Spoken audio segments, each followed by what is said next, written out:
Дорогие друзья, в 2022 году отмечаются юбилеи великих русских художников Ивана Константиновича Айвазовского, Марка Захаровича Шагала, Ивана Ивановича Шишкина. Эти фамилии хорошо известны любителям живописи по всему миру.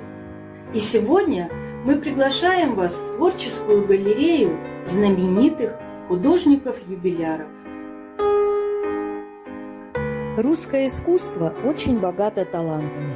За полотнами известных русских художников идет настоящая охота. Не случайно в Лондоне традиционно устраивали русские недели. Именно так назывались аукционы, на которых выставлялись графика, живописные полотна, скульптуры, созданные русскими мастерами. Ценители искусства со всего мира специально приезжают в Москву и Санкт-Петербург, чтобы вживую полюбоваться шедеврами, выставленными в Третьяковской галерее и Русском музее. Иван Константинович Айвазовский. Великий русский художник армянского происхождения, широко известен своими морскими пейзажами, которые составляют больше половины его работ. Художник считается одним из величайших маринистов всех времен. Одной из самых ярких работ Ивана Айвазовского, которая неизменно поражает каждого, является «Девятый вал». Картина обладает гипнотической силой. «Девятый вал», по преданию многих моряков, являющийся самой сильной и убийственной волной. Волны, будто бы светящиеся изнутри, завораживающие моряков даже в смертный час. И проблеск солнца, олицетворяющий луч надежды даже в самой безвыходной ситуации. По одной из версий, передать такое удивительное сочетание красоты и трагичности Айвазовскому помог пережитый шторм. В то время как другие члены его корабля мучились от ужаса, художник был в полном восхищении от грандиозности происходящего и в дальнейшем по памяти восстановил этот сюжет в мастерской. Известный коллекционер Павел Третьяков жаждал купить «Девятый вал», но художник продал картину императору Николаю I для Эрмитажа. Так полотно попало в Русский музей, где им и сегодня могут любоваться посетители. Целую серию картин Айвазовский посвятил морским сражениям, о которых знал не понаслышке. Он не только видел войну своими глазами из осажденного Севастополя, но и потерял в ней многих своих товарищей. Полотно «Чесменский бой» художник посвятил событию, которое произошло в 1770 году. Тогда, во время Чесменского боя, русский флот одержал победу над турецкими войсками. Чтобы понять особенности сражения того времени, Айвазовский получил разрешение от императора работать с архивными документами. Имея удивительную способность стремительно писать картины, он часто создавал их всего за несколько дней или даже часов. Но эта работа заняла у него больше года, и это того стоило, так как в итоге мастер сотворил еще один шедевр, который был удостоен ордена. Со временем критики стали упрекать художника в том, что его работы едва отличаются одна от другой, а его талант начинает увядать. В ответ на эти колкие замечания Айвазовский пишет полотно «Радуга». Вместо привычных серых, зеленых и синих тонов моря мы видим нежные розовые и голубые оттенки, а также мягкие цвета радуги, которая как купол накрывает тонущий корабль и спасающихся в шлюпке моряков. Даже раму картине Айвазовский сделал черной вместо привычной золотой, чтобы подчеркнуть новизну своей работы. Картина произвела большое впечатление на зрителей, в том числе и на Павла Третьякова, который назвал ее «жемчужиной русской живописи» и приобрел для своей коллекции. Иван Иванович Шишкин – выдающийся художник-пейзажист. На его полотнах оживает первозданный лес с его величественной красотой, расплескались бескрайние просторы полей, веет холодом сурового северного края. Живопись была для Шишкина всей жизнью, и даже свой смертный час художник встретил за мольбертом с неизменной кистью, зажатой в руке. Славу и известность он получил еще при жизни. О нем говорили «певец русского леса», преклоняясь перед его мастерством. Одной из самых известных нам картин Ивана Шишкина является «Утро в сосновом лесу». Причина такой популярности вполне объяснима. так как даже сегодня знаменитых мишек можно увидеть на обертках конфет «Мишка косолапый». Картину печатали в учебниках, вышивали на коврах, а репродукции с этим сюжетом и сегодня висят во многих заведениях культуры. Любопытно, что картину художник писал не один, а с другом Константином Савицким, который был хорошим анималистом и нуждался в деньгах.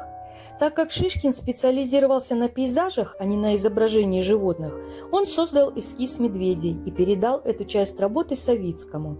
Последний со своей задачей успешно справился и заслуженно был указан как соавтор картины. Однако Павел Третьяков, заказавший эту работу, не на шутку рассердился, получив полотно с 2 подписями вместо одной – подписи именитого профессора и академика Шишкина.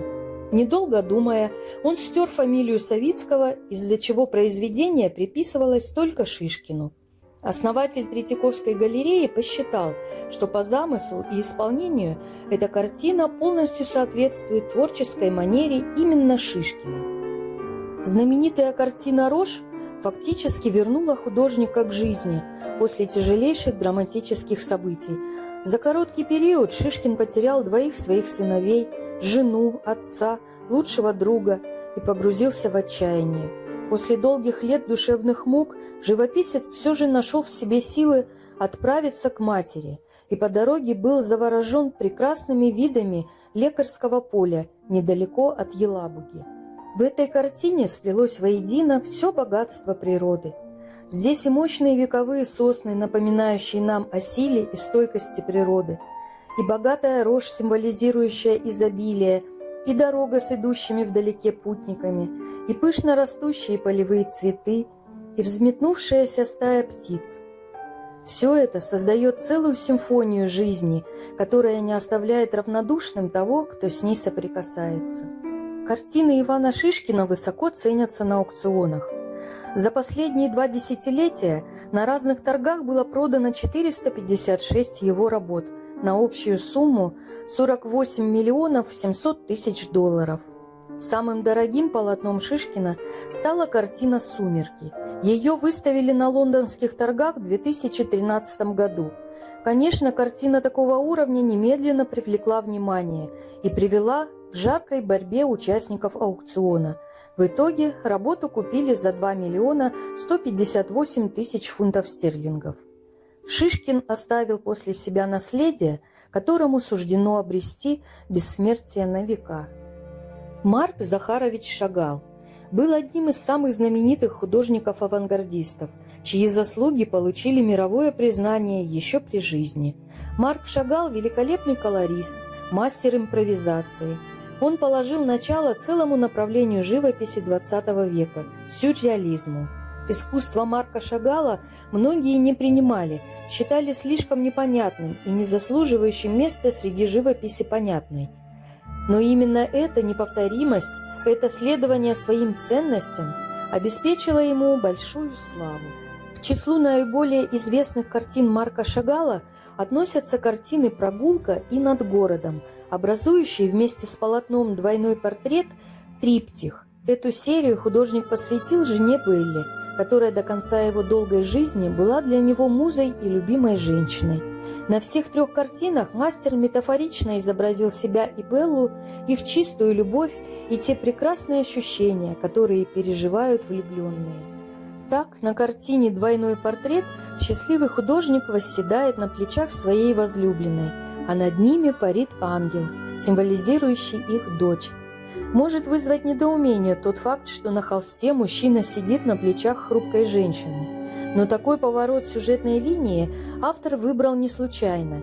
Картина была написана в тяжелый 1917 год, когда страну поглотили революционные бои, когда привычный уклад был нарушен и впереди была неизвестность. Но даже в это непростое время сильная женщина сохранила их семейный оплот.